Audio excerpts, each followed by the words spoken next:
Oi, pessoal, sejam bem-vindos a mais um episódio do The SaaS Outline. Eu sou a Fernanda, Head de Deal Flow da Ibseed, e nesse episódio eu estou com a Thaís, CEO da Elephant, para conversar sobre produtividade, ferramentas e, obviamente, AI para frente de vendas. Então, Thaís, por favor, te apresenta para a nossa audiência e vamos para o conteúdo. Boa, Fê, obrigada pelo convite. É um super prazer estar aqui com vocês. Sou fã dos conteúdos, acompanho já tem bastante tempo. Me apresentando, eu não sou originalmente de vendas, o que é bem legal de contar. Eu venho muito do mundo do marketing e aí, ao longo da minha carreira, eu mudei para olhar para a receita como um todo. Então, o meu grande desafio nas empresas, passei por startup early stage, passei pelo quinto andar, estruturei áreas de growth B2B dentro dessas empresas. Meu grande desafio sempre era, como que eu consigo puxar os dados ao longo da jornada de receita para retroalimentar esse funil, né, do início ao fim, aumentando conversão de leads, depois conversão em venda mesmo, depois aumentando o LTV. Então, estou bem animada para esse papo. Hoje eu sou fundadora da Elephant AI e a Elephant justamente é uma plataforma de inteligência de receita, usando AI para alavancar todo esse processo de relacionamento que a gente tem hoje com os nossos leads e clientes. Muito bom, vai ser um excelente papo, até porque tu vem da linha de growth, né? Exatamente. Então, isso é bastante, eu quero depois que tu fale um pouquinho mais, mas uma pergunta que, quando eu estava preparando aqui a nossa conversa, é entender o que tu considera um stack mínimo ali de ferramentas para que a área consiga olhar para todas as frentes ali e, de fato, ter o mínimo do mínimo para funcionar. Boa, eu vou separar essa pergunta em maturidade da empresa, porque no fim das contas, se a gente está falando de uma empresa mais inicial, por exemplo, a gente começando a Elephant do zero, só eu vendia, eu já sabia que apesar de, por enquanto, só eu vender ali como founder, eu já precisava ter uma gestão desses leads, então a primeira coisa que a gente fez foi colocar um CRM básico, não tinha nada muito complexo, mas era um pipeline onde eu tinha as etapas da jornada para eu conseguir me organizar melhor e para eu conseguir fazer um bom handover para quando eu estruturasse a equipe. A partir do momento que a gente começa a fazer a primeira reunião com o primeiro lead, já é importante ter uma AI que consiga registrar esses dados. Por quê? Quando a gente começa da forma certa, a gente não perde histórico e a gente consegue ver a evolução do que o nosso cliente fala ao longo do tempo da empresa. Então, por exemplo, hoje em dia, onde eu já tenho 5 pessoas atuando na área de vendas dentro da Elephant, o fato de eu ter um histórico desde o dia zero, considerando a AI, me ajudando a processar e consumir esse conteúdo, do que o cliente traz de objeção, que o cliente traz de dor, faz com que seja muito claro como os nossos clientes, o perfil de nossos clientes, vem amadurecendo ao longo do tempo quanto a demandas de AI, focadas em vendas e CS, que é onde a gente entrega valor. Então, isso também gera um valor que, às vezes, as pessoas pouco valorizam, porque falam, primeiro eu vou construir um processo, depois eu vou pensar em colocar AI. Eu já vejo diferente. Eu já vejo que, a partir do momento que você tem a primeira reunião já registrada, alocada dentro do seu CRM, com os dados corretos, o que antes a gente passou aí os 20 anos sofrendo para preencher CRM, hoje em dia você não precisa mais sofrer, não tem mais razão para sofrer. A AI faz tudo para você. Para mim, esse stack básico aí de um CRM, um canal de aquisição que seja um site, ou um formulário, ou uma landing page, ou algum lugar onde o lead consiga entrar em contato com você, a não ser que você viva de outbound, mas mesmo assim algum tipo de registro é importante. E uma AI para te apoiar na produtividade, e não só na produtividade, mas na inteligência. Né, para você conseguir, de fato, estruturar os dados, os poucos dados que você vai ter no início, para que isso permeie, né, numa visão de futuro. Se a gente falar de empresas mais maduras, aí que já tem, por exemplo, uma área de Sales Ops, uma área de RevOps, uma área que vai cuidar da operação comercial, se a gente já está falando de uma separação entre pré-vendas e vendas, se a gente já está falando ali de uma área de CS, que vai ter, enfim, a área de onboarding, a área de ongoing, a gente precisa de um funil mais maduro, mais robusto, para ele acompanhar essa jornada como um todo. Aí sim a gente vai precisar de um CRM mais parrudo e pensando até na aquisição dos leads, a gente precisa de outras plataformas para gerar as listas. A gente precisa conseguir gerar demanda para o time de vendas atuar de forma a otimizar mesmo o processo comercial como um todo. Mas assim, stack básico do básico, um CRM e uma AI, eu já acho que resolve a vida de muita gente. E um ponto que tu falou que me chama bastante atenção quando a gente fala de AI é o ganho de produtividade. Como na prática... E aí, usando aqui o case da Elephant, tu vê esse ganho? É só na anotação? É ajuda em outra frente? Eu ainda vejo muita gente, não, só anotar por mim já está perfeito, já ganhei muito tempo. Além disso, o que mais que envolve? A nossa tese, quando a gente criou a Elephant, sempre foi olhar muito além do nosso HD externo, né? Eu vejo a AI quase que como um HD externo inteligente. Tipo, a gente vai botar uma memória que vai ouvir tudo que a gente ouve e vai nos ajudar a organizar essas informações. Isso a gente já está muito à frente. Já tem várias outras formas da gente usar AI pensando em alavancagem de resultado, não só como o HD externo do nosso cérebro. Eu também vejo que a vantagem da AI varia de pessoa a pessoa dentro da empresa. Então, quando a gente fala com muitos vendedores, afinal eles são os nossos usuários, muitos ainda enxergam a AI como essa memória, mas aqueles que conseguem enxergar a AI como alavanca de desempenho, de alto desempenho, a gente vê que eles entregam muito resultado. Trazendo o case da Elephant para te dar um exemplo. Como eu falei, a gente desde o dia zero registrava todas as reuniões e, obviamente, eu como founder, eu vendo a nossa tese, o nosso sonho, né? Não tem jeito. Quando eu trouxe pessoas para o time, a minha principal preocupação era garantir que essas pessoas falavam do sonho e da tese tanto quanto eu, porque, afinal, no início, o nosso produto não estava pronto. Hoje em dia, ele já é muito robusto, mas na época ele ainda tinha coisas que estavam em desenvolvimento. A rampagem desses vendedores foi muito mais rápida, porque eu já tinha todo o registro e tudo playbookado de acordo com o que eu acredito que deveria ser falado. Ainda não usávamos metodologias de vendas, né, o Spin Selling, o Magic ou qualquer outra, a gente não usava ainda.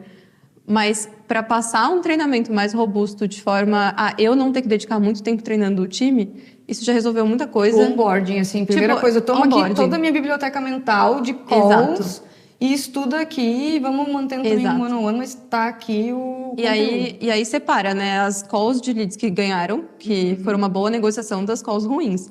E não só usando a nota que a AI já dá uma nota para aquela call, para todos os tópicos, mas correlacionando isso com o resultado que a gente já estava tendo. Afinal, a gente estava muito numa fase de descoberta. Qual que é o nosso CP, nosso ciclo de vendas, qual é o melhor argumento para converter, como que eu encurto essa jornada, enfim. Tinha muitas incertezas. Então, se eu trago um vendedor que não está bem preparado num processo que não está bem estruturado, o que eu preciso garantir é que ele tenha uma base para consulta. E aí é o que a AI proporcionou desde o início. Então, isso fez com que a rampagem dos meus vendedores fosse em 2 semanas. Todos os vendedores até hoje da Elephant fecharam um negócio em 2 semanas. Seu primeiro negócio. Então, é a meta que a gente quer manter. E aqui tu já coloca a produtividade também para ti como founder. Exato. Que em vez de tu estar ali parando do lado do vendedor, participando de call com ele, fazendo tudo para ele te acompanhar, tu está focado em outras frentes estratégicas e essa pessoa está num acompanhamento ali. Então, às vezes, eu acho que é um ganho de produtividade que as pessoas não pensam. Elas só pensam na anotação. Mas, cara, quantas outras frentes isso libera, né? E tem uma coisa que a própria Elephant, hoje em dia, ela dá feedback. Para cada tópico do playbook, ela vai avaliar como foi o desempenho do vendedor e ela vai dar um feedback do que faltou para ele tirar uma nota melhor.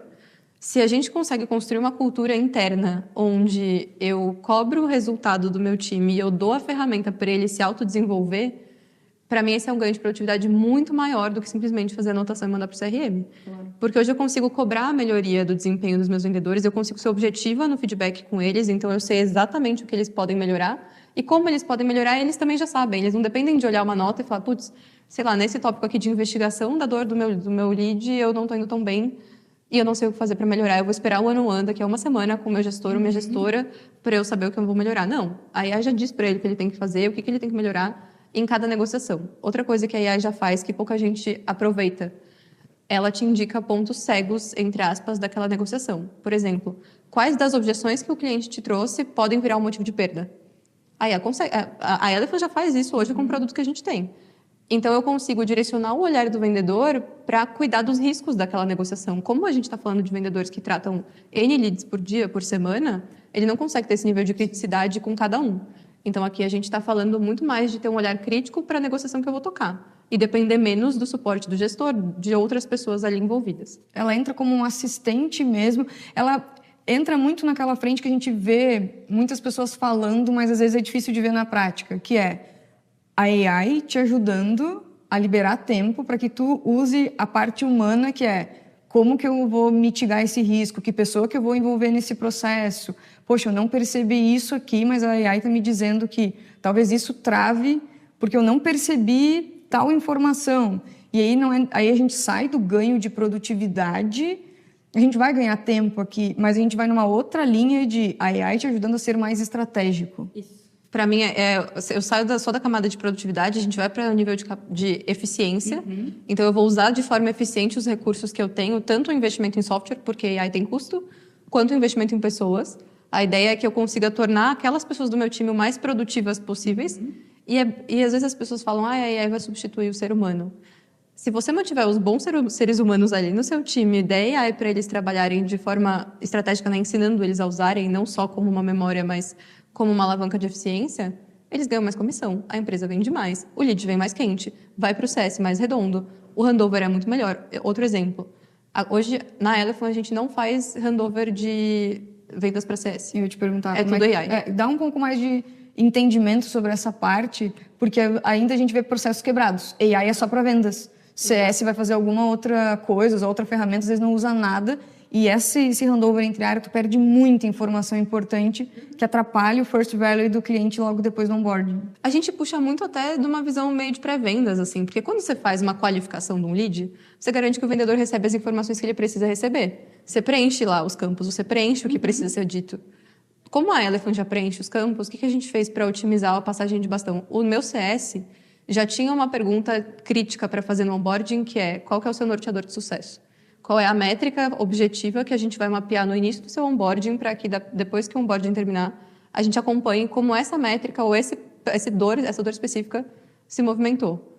Agora, hoje em dia, esse norteador de sucesso ele já vem preenchendo e sendo enriquecido ao longo da jornada comercial. Então, na primeira demo, a gente já faz essa pergunta de uma forma um pouco mais sutil, mais simples, mas depois ela vai sendo aprimorada.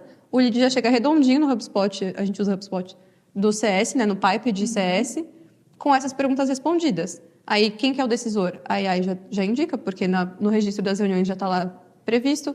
Aí a gente preenche os campos naturalmente, de quantidade de usuários, qual que é o tipo de conta, sistemas que usa. A conta entra redonda. Raríssimas vezes a gente precisa da interação direta entre vendas e CS, e não porque não é boa. A gente hoje tem muito mais interação pensando em otimização de processo do que para tratar conta a conta, que daí não é produtivo, né? É, de novo, trazer eficiência para as pessoas que eu tenho. Tem muitos outros casos de uso, que eu posso contar vários outros. Sim.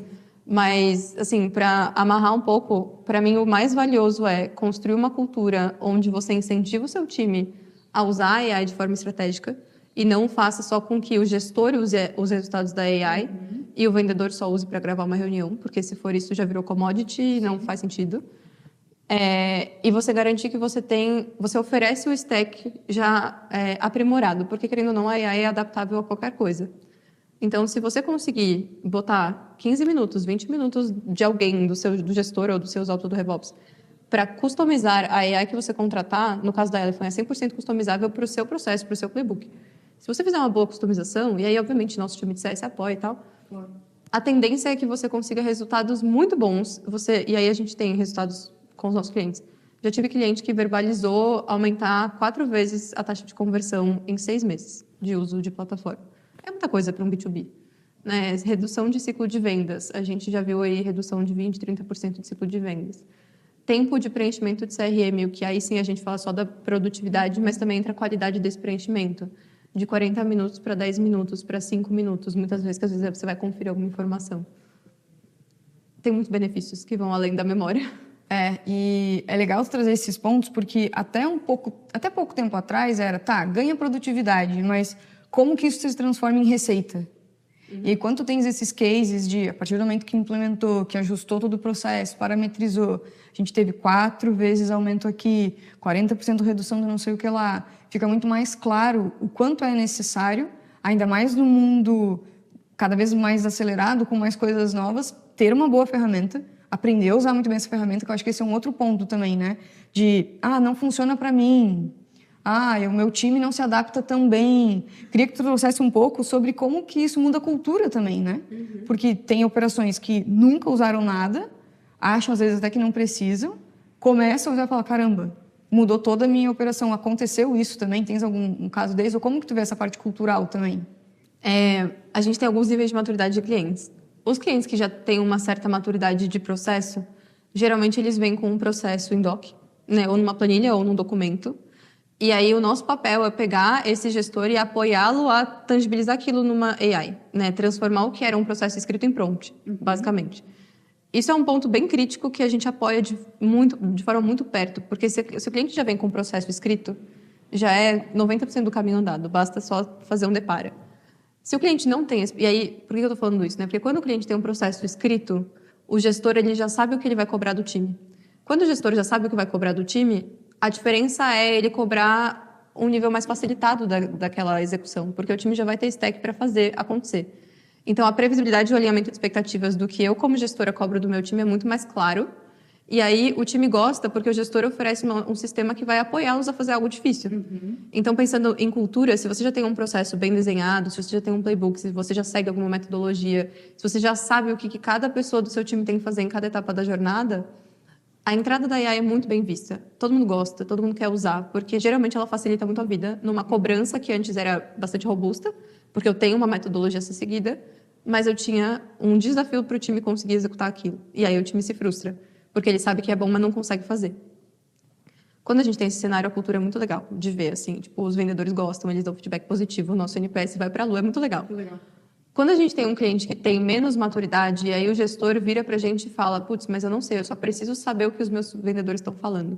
Eu nem sei o que eles estão fazendo. Eu nem cobro direito, porque eu não sei o que cobrar. Aí a gente muda um pouco o espectro. E aí a primeira coisa que eu vou fazer com esse cliente, até com o apoio do nosso CS, é vamos colocar o básico do que você já faz aqui dentro para você primeiro ganhar clareza. Você vai conseguir fazer o zoom out da sua operação e falar, bom, do seu, sei lá, 5 vendedores, 8, 10. Esse é o panorama. Essa pessoa tira uma nota X, essa pessoa tira uma nota Y, essa pessoa tira uma nota Z, nos mesmos critérios, porque muitas vezes os gestores ainda não conseguem avaliar no mesmo nível de critério cada uma das pessoas envolvidas no time. Uma pergunta que a gente sempre recebe para esse tipo de perfil de cliente é: eu tenho, sei lá, X vendedores, 2 deles vendem muito bem, os outros não vendem tão bem, eu não sei por quê.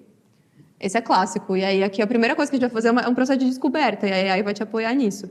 A partir do momento que você implementa o sistema, o gestor tem esse papel de descoberta e aprimoramento do processo, mas a gente também sempre incentiva que ele use os feedbacks que a plataforma já dá, porque daí você não precisa ter um processo tão robusto. Basta você... E a AI ela já vem com pré-treinamento de vendas, por exemplo. Então, se eu bati um papo com você, a gente fez uma reunião de vendas, independente se eu seguir metodologia ou não, se a gente botar uma pergunta no seu scorecard de... a Thaís fez uma boa investigação inicial para saber qual era a dor desse cliente. Ela investigou o processo decisório dentro daquela empresa, quem são as pessoas que vão tomar a decisão junto para contratar aquilo. Aí ela já vai te dar um feedback se você fez isso bem feito ou não. Então, você não precisa ter um processo tão robusto para colocar. Aí eu vejo que o principal papel do gestor ali, do Ops, né, da pessoa que apoia, é fazer com que o time use de verdade a plataforma. Tu falou uma hora sobre o vendedor ter o acesso também aos seus dados e ele mesmo poder fazer o seu próprio coaching, não esperar o próximo one-on-one. Mas também como que o gestor da equipe tem analisado esses dados também? Por que eu faço essa pergunta? Porque tem várias ferramentas com muitos dados. E às vezes a pessoa fica confusa. O que eu olho? Deixa de olhar porque não consegue fazer uma associação e outra. Como que tu vê a AI também ajudando nesse papel de interpretar esses dados para que a equipe saiba onde vai ajustar? Então, essa é uma pergunta. E uma outra pergunta já depois associada é: onde que tu vê também erros nas equipes de, poxa, o dado está ali, por que não consegue analisar? Sobre o gestor consumindo esses dados, primeiro que aí a gente construiu a Elephant buscando ser o mais claro e fornecer o dado mais pronto possível para eu bater o olho e tirar a conclusão, sem precisar ficar esmiuçando. Quando a gente desenha a parte de dashboards e tal, a ideia é eu dizer como cada pessoa está indo em cada ponto do processo que eu preciso mapear. Aqui falando especificamente de qualidade, tá? Depois eu posso falar de outras métricas e outras funções. Se eu consigo ver que tem uma pessoa descolando para cima ou para baixo, eu já consigo fazer uma ação direta, né? Pensando em desempenho do time e treinamento. Agora, o que a gente está trazendo? A gente está trazendo uma visão da negociação também. Então, a AI vai entender todas as reuniões feitas com aquela negociação, todos os follow-ups feitos, para ver se teve follow-up ou se atrasou, se foi bem feito ou se não foi. Porque daí, se eu, gestor aqui, estou esperando o meu time converter, sei lá, X oportunidades, e eu quero saber o status de alguma, eu consigo ver de forma qualitativa, mas de forma mais direta, né? Não preciso ler todo o histórico da conversa, todo o histórico da conta. O que falta fazer para aquela negociação andar? Então, eu consigo ver os possíveis motivos de perda, eu consigo ver as objeções que mais geram perda. A gente já consegue, via AI, estratificar razões pelas quais as coisas acontecem na minha operação. Acho que esse é o principal ganho assim, que eu vejo para um gestor. Porque as perguntas que eu tenho hoje são diferentes das que eu tenho amanhã. Claro, tem relatórios que a gente tira sempre, mas a gente sente falta de ter uma análise mais profunda. E hoje em dia, uma coisa que a AI traz é a conversação. Então, além de você ter dashboards prontos, a Elephant já tem agora, a gente está modelando em beta, uma AI que você conversa com a sua conta inteira. Então, assim, se hoje eu preciso saber o que a vendedora Thaís fez de bom na carteira dela no último mês, porque foi um mês que ela foi excelente, eu consigo ver isso, mas eu também consigo ver quais são os deals mais quentes que eu tenho aqui, né, nas reuniões da semana. E eu consigo ver o que eu preciso fazer para melhorar. Então, de novo, dashes que já entreguem dados mais fáceis de serem consumidos e espaço para fazer pergunta. Mais do que eu depender de uma área de dados para extrair todos os dados, jogar no data lake, processar, para depois fazer análise em planilha. Isso a gente quer tentar minimizar. Eu não acho que vai matar a necessidade das planilhas, mas acho que minimiza. Em questão de dificuldade do mercado ainda ter esse acesso e questão de maturidade do mercado entender a importância de ter uma ferramenta dessas na sua operação. Como que tu tens visto, assim, tá mudando muito rápido? Tem algum tipo de segmento que o uso de AI está cada vez mais frequente? O que tu tens percebido? Mudou muito rápido, e até eu esqueci de responder sua pergunta anterior, mas já puxando esse gancho. Quando a gente lançou a Elephant tem 1 ano, né? A gente lançou ali em maio de 2024. A necessidade dos clientes era, eu brinco que é o iceberg da dor, né? Então era a pontinha do iceberg. Eu preciso anotar no CRM. Exato. E aí, assim, como a gente fez na época o produto mais simples do mundo, mas que endereçava isso tão bem, porque já vinha com prompts prontos de vendas, preenchia os campos bonitinho, que a gente conseguiu entrar no mercado de uma forma muito boa, assim, muito rápida, muito fluida, satisfazendo os clientes que estavam ali contratando a gente. Ao mesmo tempo, tinha uma camada baixíssima de feedback, então era bem mais simples. E aí você até comentou, né? Poxa, como que eu posso fazer com que os usuários usem mais os dados que estão ali? A gente começou a ver que, a partir do momento que a AI foi amadurecendo, as pessoas começaram a entender que ela tem mais potencial. Elas começaram a cobrar das plataformas de mercado que elas resolvessem dores um pouco mais profundas, né? Essa camada dessa dor foi descendo. Então, agora que eu já preencho meu CRM de forma automática, agora que eu já tenho uma análise do meu desempenho do meu vendedor, eu preciso saber como eu correlaciono o desempenho do meu time com os resultados que eu estou tendo. Isso ainda é descolado. Hoje o mercado eu vejo que está saindo já saiu de eu preciso de produtividade para mandar dado da call para o CRM. Isso é básico. Isso é básico. Tem, preciso. Exato. Aí a gente foi para o momento da qualidade. Eu preciso monitorar meu time e fazer coaching mesmo, principalmente para times grandes. A gente tá nesse momento ainda indo para uma camada mais profunda. Porque a partir do momento que eu consigo analisar a qualidade do meu time de acordo com o playbook que eu desenhei, agora eu preciso correlacionar isso com o resultado de negócio. E esse é o momento que a gente ainda não vê tantas plataformas endereçando isso com AI. A Elephant desde sempre buscou fazer isso. Claro que ainda tem muito roadmap para a gente desenvolver, mas ela já traz questões que correlacionam, principalmente um modelo preditivo a partir das reuniões, do tipo, dependendo do jeito que for a reunião, de como sua conta desempenha, ela já vai dizer se aquela reunião tem mais chance ou menos chance de converter.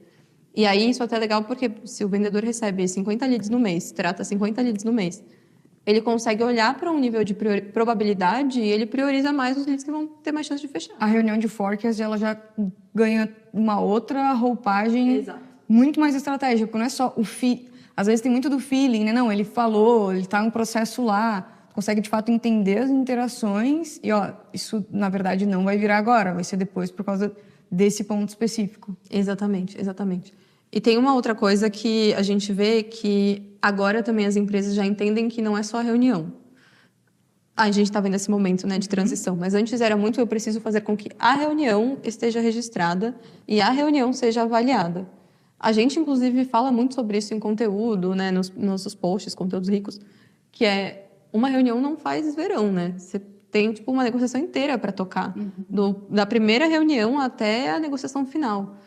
Se essa jornada não tiver um olhar mais único dela, né, considerando todos os viés, as possibilidades das pessoas envolvidas, dificilmente você vai conseguir correlacionar o resultado do negócio ao desempenho do vendedor. Porque se o desempenho do vendedor está segmentado para uma reunião, como que eu sei se ele deixou de fazer um follow-up? Se ele fez o follow-up na hora errada, do jeito errado, no tom errado, ou se ele deixou uma dor muito importante de ser atendida, que foi falado na primeira reunião lá atrás. Então, a gente, desde o início da Elephant, já tem integração com o WhatsApp, que a gente sabe que a América Latina usa muito para vendas, mas agora a gente também está olhando para quando esses follow-ups são feitos e qual é a qualidade deles. Exemplo, a gente lançou um relatório, uma notificação diária. Tipo, reporte diário para o vendedor. Hoje você vai ter 5 reuniões na sua agenda, a gente já lê a agenda do vendedor. Esses são os leads, essa aqui não é a primeira reunião, já é a segunda. Relembra o que você falou na primeira.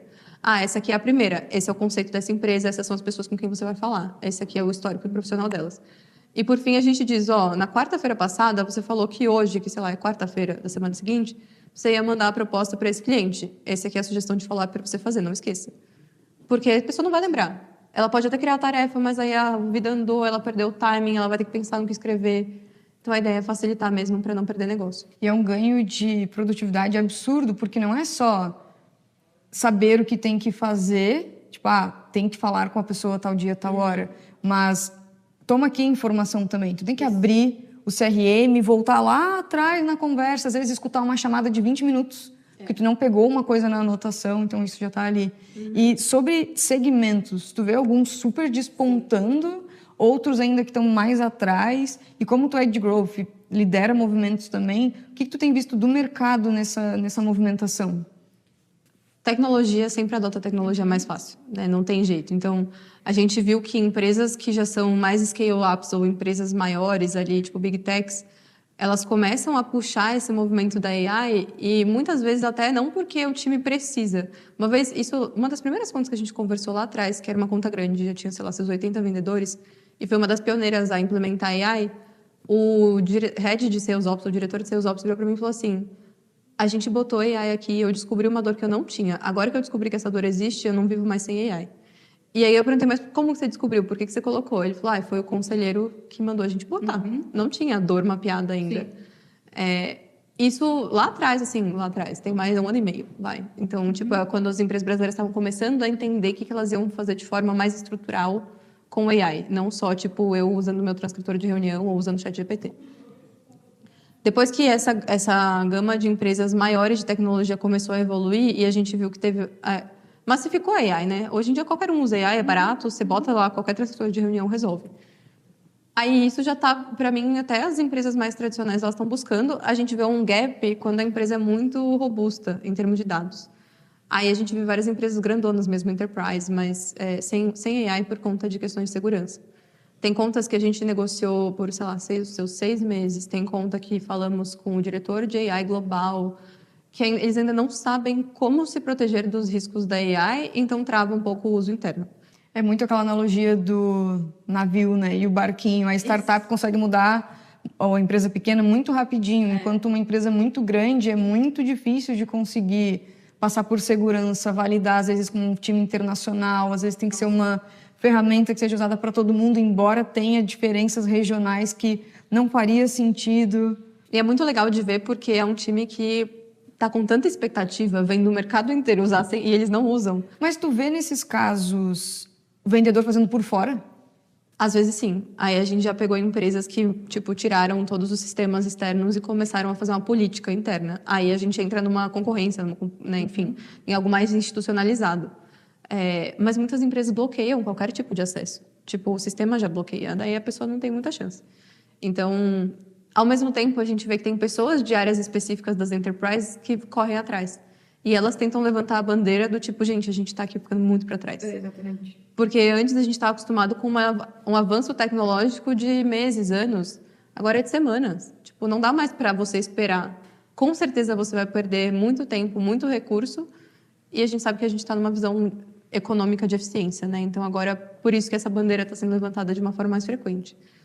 Outro segmento que eu vejo que está buscando bastante AI é serviço, consultorias, agências, não só para análise de desempenho de relacionamento, né, que é o que a gente está falando aqui mais venda, CS, mas para produção também. Áreas de marketing estão usando muito, muito, muito AI para produzir conteúdo em vídeo, em imagem, que são usos que a gente sabe que são possíveis, mas ainda é difícil tangibilizar como fazer, né? Então, tu tens visto os times também, agora que tu citou marketing, acessar a AI que está fazendo todo esse processo de venda, CS, para entender a real dor e traduzir isso para sua comunicação? Como eu sou muito mais influente em growth, naturalmente, né? Porque é da onde eu venho, os nossos primeiros clientes foram assim, os nossos sponsors nas empresas eram sempre a pessoa de growth. Do cara, eu preciso entender na ponta o que o cliente está falando, eu preciso consumir esse dado para mexer lá no site, para mexer na comunicação. Exato. E tu ainda vê mais empresas nesse movimento ainda, ou tu vê como separado ainda? Por exemplo, vendas tem mais esse uso para vender, e aí depois o handoff ele para CS, marketing está usando outras coisas, não necessariamente está com essa visão de usar essa informação. É que não é muito fácil de consumir as informações que vêm de vendas e CS para marketing. Então, a gente vê que marketing quer muito. Se tem um líder de receita, é excelente, porque daí provavelmente vai ter um acesso ou outro para as pessoas de marketing conseguirem consumir os dados. Se tem uma área de marketing, depois uma de vendas, depois uma de CS, existem os famosos silos, aí o marketing não tem muito acesso, porque geralmente é outra diretoria que está cuidando disso. Então, cada diretoria tem seu budget, cada um tem sua ferramenta. Aí entra muito a nossa voz ativa como Elephant, com esse viés mais de educar o mercado, de que até a própria dor que a gente resolve hoje veio muito da minha visão de growth, sabe? Não de visão de vendas comercial. Até por isso que a gente nunca olhou só para ser uma ferramenta de enablement, de treinamento, porque a dor do enablement é muito grande. Né? Você treinar times enormes, garantir que está todo mundo indo bem, com um bom desempenho, é muito difícil. Mas essa não é a dor que nos motivou a criar a empresa. A dor que nos motivou a criar a empresa eu tenho um trabalho gigante, super robusto sendo feito em growth. Isso vai para vendas e não converte. Aí vendas fala que o lead não está bom. Aí marketing fala que a venda não foi feita. Só que isso nunca vai ser produtivo e a gente precisa até garantir que as amizades elas fluem entre essas áreas. Né? Eu lembro que quando eu fui CMO de uma startup early stage, eu virei CRO, né, e abracei um pouco de CS. A gente fazia reuniões semanais com todo mundo dessas áreas para a gente conversar sobre as contas, porque a gente não sabia o que estava acontecendo. E isso foi muito marcante para mim, porque a gente tinha dado, a gente tinha estrutura, mas a gente não tinha clareza do que estava acontecendo para eu melhorar toda a esteira. Então, agora entra muito o nosso papel de educação de mercado, via comunidades também. Eu mesma tenho Mulheres de Growth, que é, acho que o maior ecossistema de mulheres em growth que tem agora no mercado. E ali a gente vê muito que isso já é algo vivenciado por elas. Tipo, elas cobram as áreas comerciais de proverem dados, as áreas comerciais cobram elas de também olharem essas informações. E aí, case próprio, né, para fechar esse ponto, na própria Elephant, o nosso marketing, ele bebe da fonte da Elephant 100%.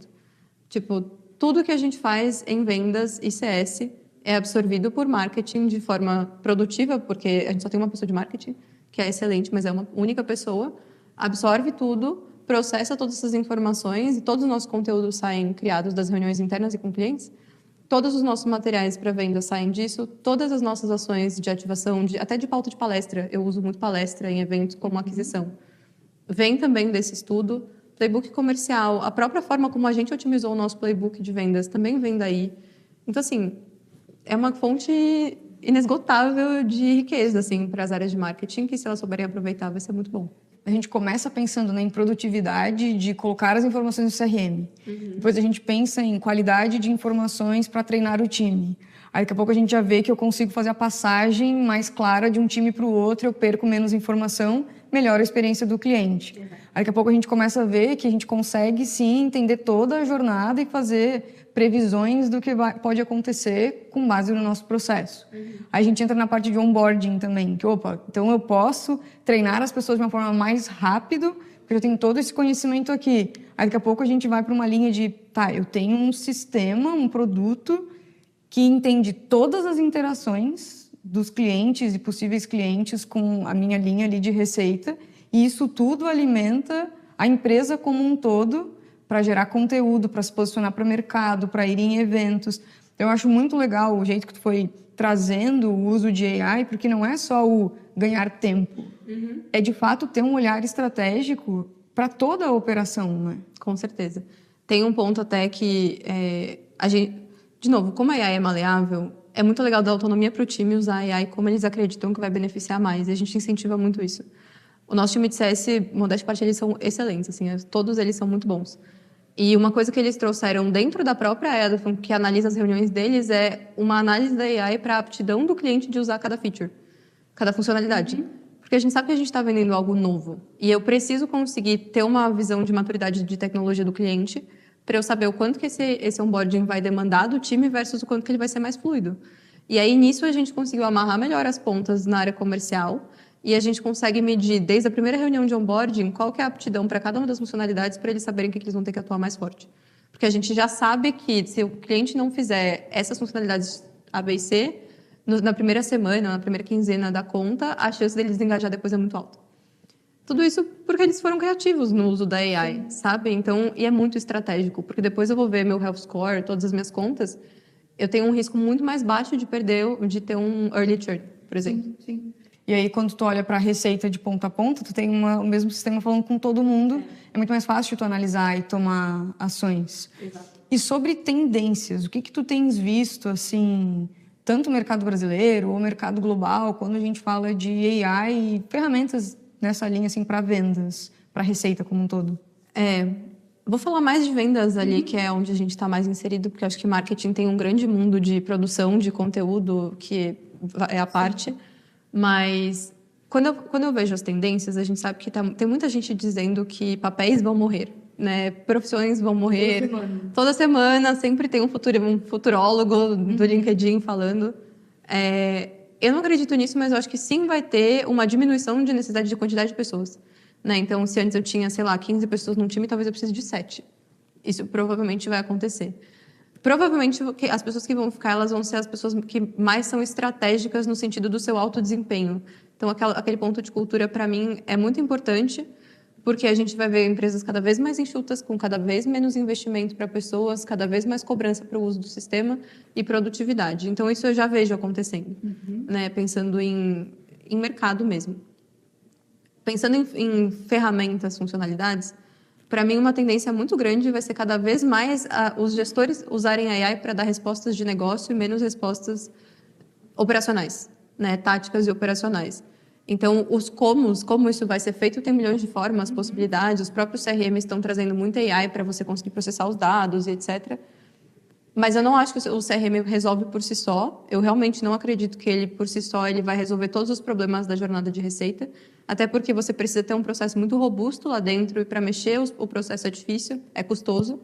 Então, quanto mais AI você conseguir trazer camadas de AI que trabalhem juntas, melhor. Agentes já são uma tendência agora, mas eu acho que a gente fala mais do que de fato usa. Então, cada vez mais a gente vai ver agentes conversando com eles mesmos, né? Tipo, processos inteiros entre áreas sendo feitos por agentes de AI e aí supervisionados por humanos. Tipo, mandar proposta comercial, ajustar alguma coisa, ou sei lá, entrou o cliente fazer algum tipo de processo mais burocrático. Tudo isso a gente sabe que não vai mais ser necessário fazer de forma humana. Mas eu gosto muito de pensar no arroz com feijão, no básico. Tipo assim, qual que é o básico que hoje eu, no meu negócio, tenho de ineficiência, falta de produtividade? E aí as duas coisas, falta de produtividade e ineficiência mesmo de resultado. Aí eu vou... É assim que eu tomo decisão de qual AI eu vou contratar. Por exemplo, a gente estava até te contando antes. A gente está usando AI para avaliar código. E aí a gente está aqui entendendo se a AI sozinha é suficiente ou se a gente vai trazer um QA também para a nossa operação de tecnologia. Porque a gente, obviamente, é uma empresa enxuta. Então, quanto que eu posso substituir um papel que era mais operacional de ficar fazendo teste somente pela AI ou eu vou ter uma pessoa e um agente? Né?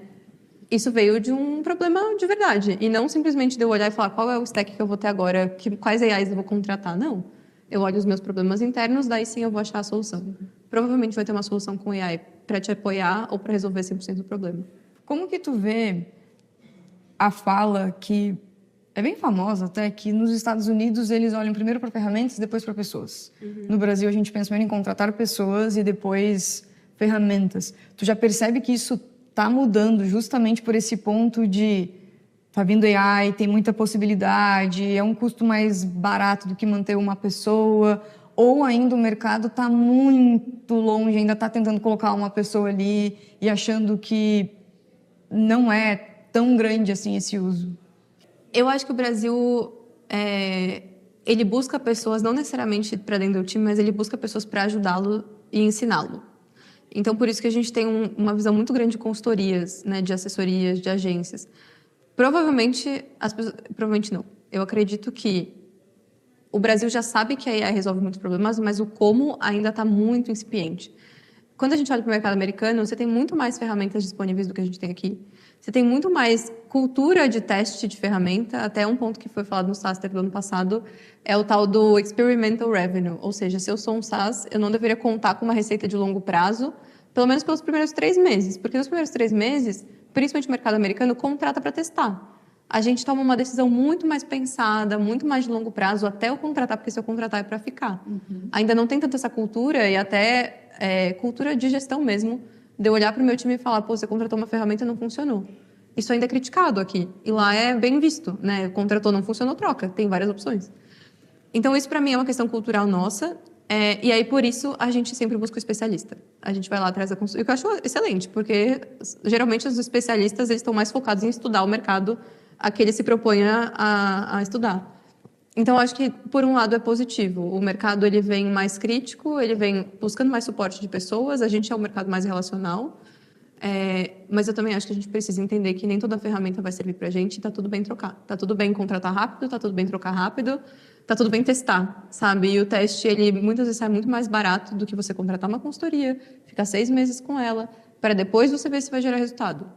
Né? Eu acho que a gente consegue ganhar muito mais agilidade nisso. Um dos pontos também que a gente vê no mercado de ferramentas é que tem surgido muita coisa muito rápido e as pessoas ficam um pouco confusas, né? Tá, mas eu vou contratar essa ferramenta, eu vou contratar aquela.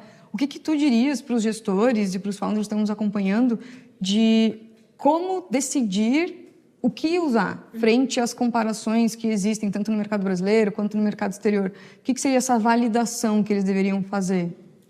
Eu gosto muito das comunidades para isso. Porque no fim do dia, você quer conversar com uma pessoa que já viveu aquela dor.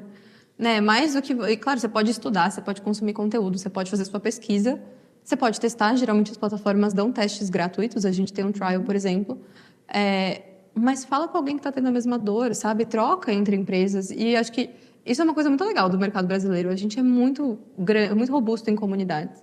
Então, tem comunidade sobre CRM, tem comunidade sobre growth, comunidade sobre vendas, comunidade sobre pré-vendas, comunidade sobre ops. O que você quiser tem. Marca um papo com alguém que tem uma empresa ali mais ou menos do mesmo perfil da sua, tamanho, estrutura e tal. Entende o que eles estão usando, entende qual é a parte boa, qual é a parte ruim.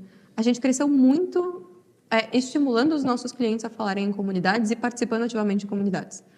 Tem algumas comunidades que a gente é mais influente no sentido de eu peço muita ajuda, sempre pedi ajuda em comunidade, eu sempre vivi muito isso, seja para meu próprio negócio, para minha carreira, para o que quer que seja. E eu sempre ofereci muita ajuda. Quando vem de alguém que de fato viveu a dor e de fato está usando, vale muito mais do que a empresa. E aí a gente sabe que a gente sempre cria prova social, né? Constrói case, grava vídeo e tal. Eu acredito que às vezes vale mais eu incentivar os meus clientes e eu ter uma relação próxima com eles para que eles falem da gente ativamente do que eu só ficar construindo cases. E aí eu esperar que o público vá no meu site assistir um case para descobrir da gente. Então até hoje a gente cresceu muito no orgânico acreditando nisso, sabe? Que se eu presto um bom serviço para você, eu tenho um relacionamento próximo e meu sistema funciona bem, a chance de você falar de mim para alguém é muito grande. Ainda mais que a gente é novidade. A gente ainda está vendo um mercado cheio de novidade. Sim. Então, meio que identifico uma dor, identifico uma comunidade para ter essa troca, mas também escolho falar com pessoas, gestores ali, que estão também no mesmo estágio do que eu, né? Eu acho que esse é um erro que muitas vezes acontece, da pessoa conversar com alguém que não tem uma operação parecida, não está num mercado parecido, e aí a informação, ela não bate 100%, né? Acho que as pessoas às vezes se travam de chamar para um café. Eu sempre fiz isso. Quando não tinha esse lance do grupo do WhatsApp tão ativo, eu ia no LinkedIn, via uma pessoa que eu queria trocar uma ideia e eu mandava, oi fulano, olha, eu vi aqui que você fez isso, você fez aquilo, acompanho a sua empresa, qualquer coisa que valorize aquela pessoa para ela achar que vale a pena te dar 10 minutos da vida dela. E manda uma mensagem. A única coisa que pode acontecer é ou ela não respondeu, ou ela dizer, não tenho tempo agora, desculpa. Sim. Mas, ao mesmo tempo, as conversas que eu tive nessa linha de correr atrás para conversar com uma pessoa que me interessa, simplesmente pelo convite, foram tão valiosas. E eu tirei tantos insights, e geralmente até sai negócio dessas conversas, que eu sempre incentivei muito todo mundo que trabalha comigo, né, as pessoas próximas, assim, a fazerem isso. E aí, por isso que a gente criou a comunidade de mulheres. Porque as mulheres ainda fazem menos isso, né? Então, agora a gente tem esse grande incentivador de conexão. E a conexão, geralmente, é algo que gera muita criatividade, resolve muitos problemas. Perfeito. Thaís, a gente está chegando no final da nossa conversa. Queria saber se tem algum ponto que a gente deixou passar, que tu querias trazer, e também como que as pessoas podem te encontrar, traz um pouquinho mais das tuas redes. Eu acho que o principal reforço que eu tenho dessa jornada empreendedora agora é o quanto a cultura do time, quanto ferramenta não resolve cultura, mas ferramenta apoia para ter uma cultura eficiente. Então, assim, você pode contratar AI que for, se seu time não usar, não resolve. Se você ensinar o seu time a como eles melhoram o próprio desempenho com o stack que você está contratando, aí sim você vai resolver. Para mim, essa é a mensagem que eu gostaria de deixar. E eu sou muito acessível no LinkedIn, eu adoro postar conteúdo, criar conteúdo. Eu tenho newsletter também, então eu gosto muito de publicar. Então, convido as pessoas a me seguirem. Eu sou uma pessoa muito próxima, então se quiserem entrar em contato comigo, mandam uma direct, eu sempre respondo, sempre, né, de alguma forma eu estou presente. Convido vocês a conhecerem a Elephant para realmente testar nas operações de vendas, pré-vendas e CS de vocês. A gente encaixa em todas essas operações. elephantph.ai, né? Depois vai estar Vou aqui deixar na descrição tudo Exato. certinho. E muito em breve a gente vai fazer alguns eventos. Então também peço que fiquem ligados aí nas redes sociais da Elephant, no LinkedIn e no Instagram, que a gente vai começar a divulgar. Bom, Thaís, muito obrigada. A você que nos escutou também até o final. Foi uma aula, espero que tenha sido muitas anotações e até o próximo episódio.